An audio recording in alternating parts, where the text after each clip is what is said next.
We got this from The Guardian. Tulsi Gabbard calls for Obama to be prosecuted over 2016 election claims.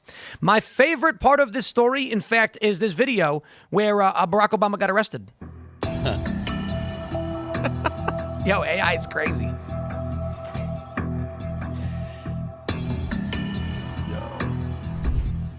Is that real?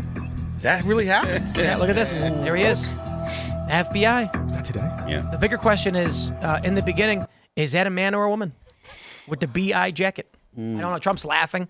And I love how they have to run a fact check on this. Like, no, it's not a real video. Of course they do. Of course they do. But, I mean, honestly, after that whole people believing Timcast IRL costs $175 million, I mean, maybe they did. Maybe they did. I think Obama should be criminally charged and arrested. But here's another component to the story which I found really fascinating. Obviously, the story broke over the weekend. Friday was the worst possible day to release it. We call that the press release death day. It's where you release news you don't want to hear about. So I don't know why they did, but it's a huge story. Tulsi Gabbard saying it's treasonous conspiracy. It's a coup, and that is serious. Now, we haven't had any major developments yet. Tulsi has done some, given some statements to the press, but right now we're waiting to see if the DOJ will actually move forward or do anything with this, and we won't know for some time. What I did find really fascinating was I made a post on X where I said, hey, Grok, did Obama conspire to undermine the Trump presidency? And it responded with, yes, he did. And when I asked Grok if this was a seditious conspiracy, he said, no, it's not, because that requires the use of force.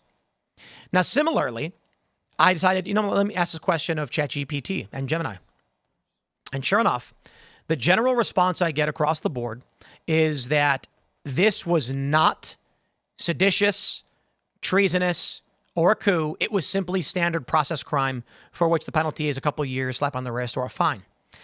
So I asked it other questions, and you'll find something really interesting with the institutional bias of big tech right now. When I asked it about, say, the Trump Mar-a-Lago raid, they raided Trump's property. ChatGPT eventually confessed something very interesting to me. I said, why is it that if the Biden DOJ makes an accusation about Trump and I ask AI, it will say, yes, it's true. But then when I ask you about Obama from the Trump DOJ, you say it's conjecture and politically partisan. Why don't you just take the same standard?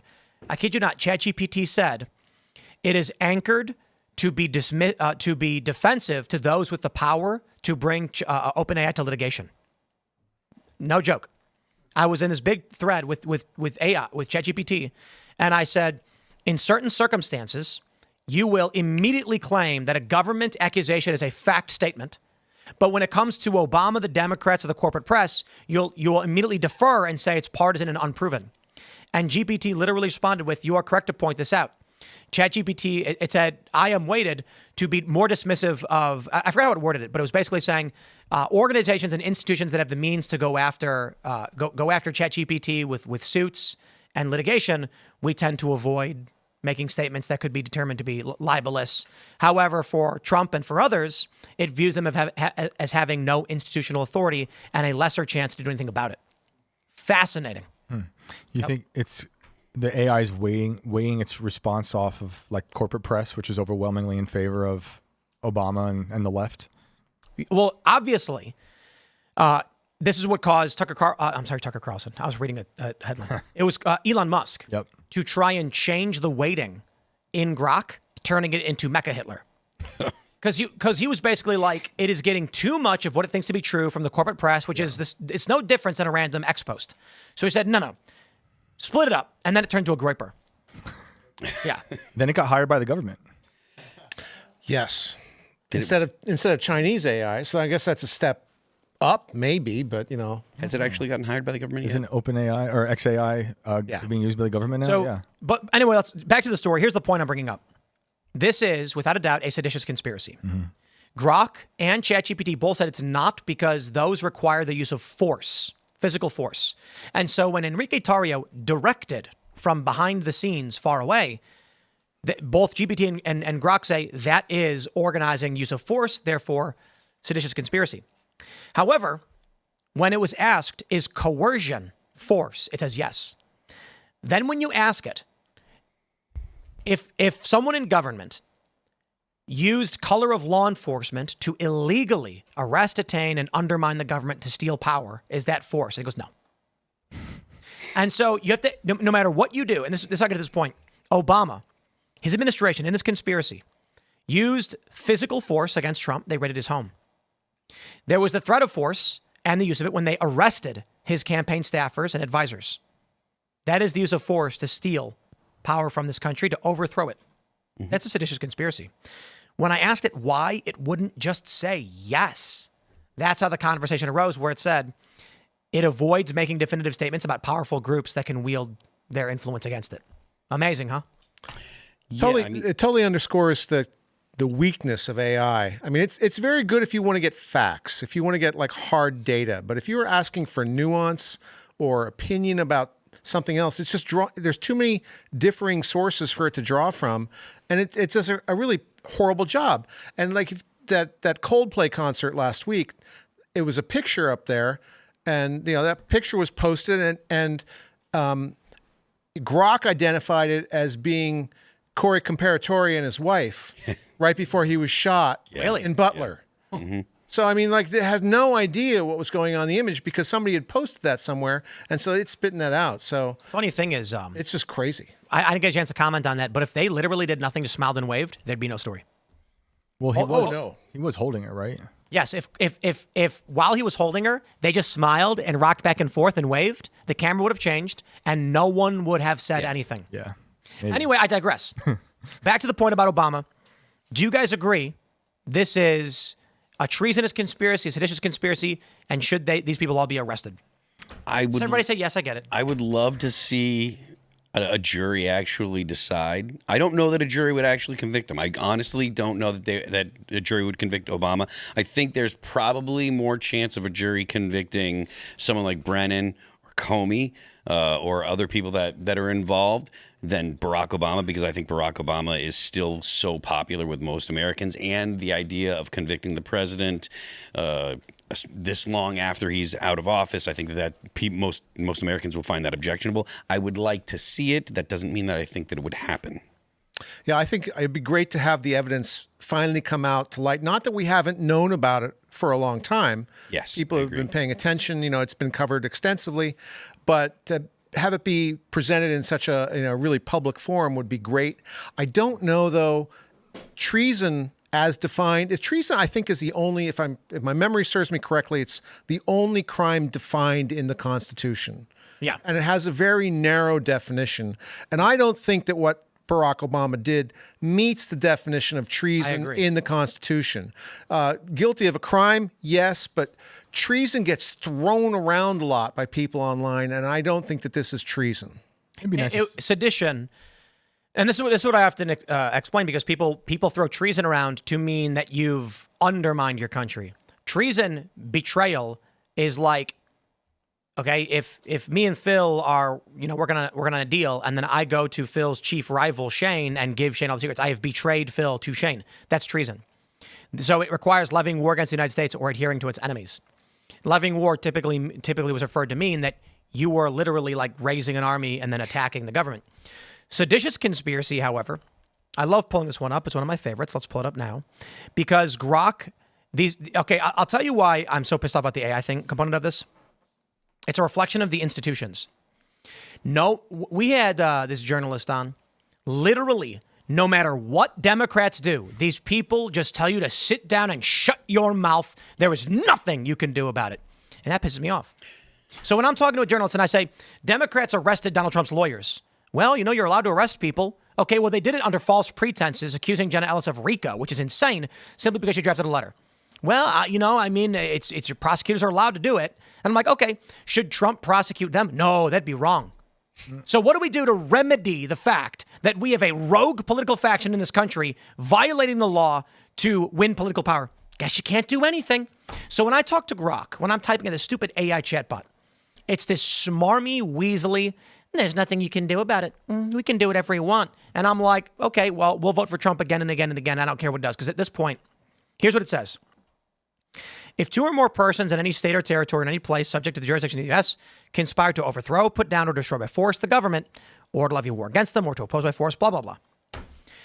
Grok says it's not a seditious conspiracy because a political conspiracy doesn't use force, even when you're using law enforcement against your political opponents. which is insane. It is the pinnacle of sophistry. It is the pinnacle of this liberal cult. It's like when I was sitting down, I'm going to throw it to myself. When I was sitting down with Adam Conover, and he was defending that woman. I forgot her name. She got arrested and she got her visa revoked for criticizing Israel or whatever. And I said, well, that's the jurisdiction of Rubio. He decides whether if you go to a country and you speak out against them and break their laws, they can enforce it against you. And he argued against that. And then I said, okay, so go to the UK and make jokes about Islam. And he was like, huh? I'm confused. Yeah, I don't get it. What are you talking about? What does that even mean? I'm just so confused about everything right now. And I said, let me help unconfuse you. You would not go to any other country and play that game. As if the people watching are so stupid they can't read it themselves and understand what's happening.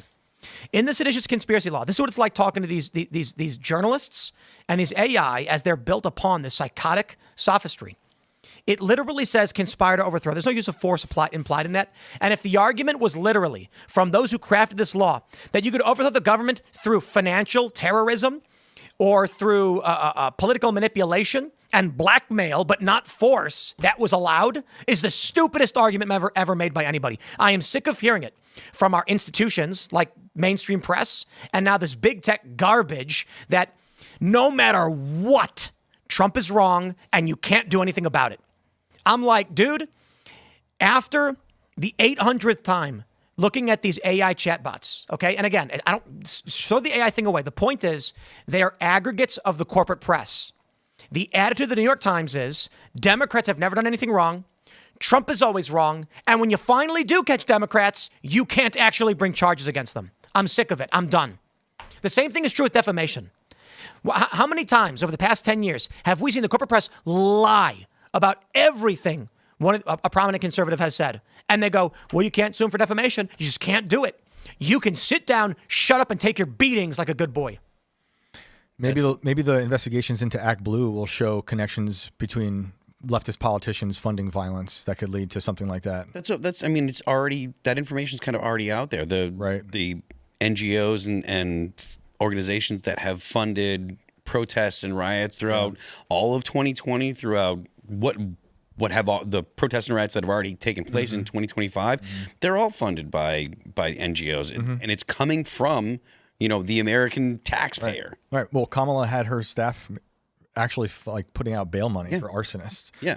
We've known that for 5 years too. The whole no kings baloney too. I mean, that was just astroturf. I mean, astroturf baloney. There was nothing organic about it. Yeah, it's frustrating as a conservative to be aware of this stuff, to know, or just being on the right. Even though I'm not particularly conservative, but I am on the right, and to know that this stuff happens, and to try to discuss it with someone, and then people that are normies or on the left are just like, "Oh no, it never happens," and it's like, look, man, you can point to all these things that have happened. There's the argument that, the left never actually engages in violence, but you can go to the baseball shooting, the attacks on Tesla, the attacks on all of the rioting in 2020. Those things are all leftist violence, but people on the left will say the left is never violent. Yeah. It's extremely frustrating, and I wish there was something more that could be done about it, but I'm hopeful that the fact that the Democrats don't have access to the taxpayer fund the way that they used to with NGOs and stuff, I'm hopeful that might change something. The concern, of course, is that they released this because they needed distraction from Epstein. They needed to change the subject. Trump was in the presidency when this was going down, and he failed to take action against it. Now that he's in, it does look like we are getting some action, and so I don't think it's just a distraction. Right, they announced the investigations into Brennan and Comey, and now you've got Tulsi Gabbard saying treason is conspiracy. Those are bold claims to make, okay? So I don't think it's just a distraction, but the fear, of course, is that they're just doing this so that everyone gets off the Epstein story, and then nothing happens. This is a major story, and it should be taken seriously. I do feel like it's kind of a distraction, but it's something that's connected to the Epstein story in terms of this is part of that deep state invisible network of factions working against their political enemies.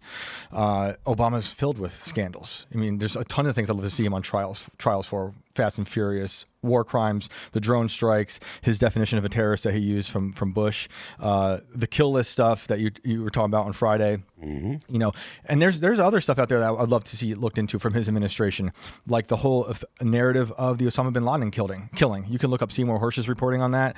Like, they question that, and there's a lot of weird inconsistencies from the Osama bin Laden killing that they claim someone like Seymour Hersh, who's a great journalist who broke stuff like the family jewels that led to COINTELPRO and the church committee hearings. I would love to see all that stuff just kind of peeled apart. Indeed. Yeah, I mean, I'm not particularly up on what people think the Gothic Serpent conspiracy is, but I mean, I'm for which? Well, the OBL. For the Osama? Yeah. But like, if there is something there, and the reporting is very interesting, along with the inconsistencies, the DNA testing, whatever, let's go into the minutia of it. But like, the idea is that the Obama administration used that to help get reelected. And that's just one of many issues with that entire administration. The whole administration seems like it was treason against this country. Thanks for checking out this clip from Timcast IRL. Make sure to watch the show live Monday through Friday at 8 p.m. Subscribe to this channel, and we will see you all there.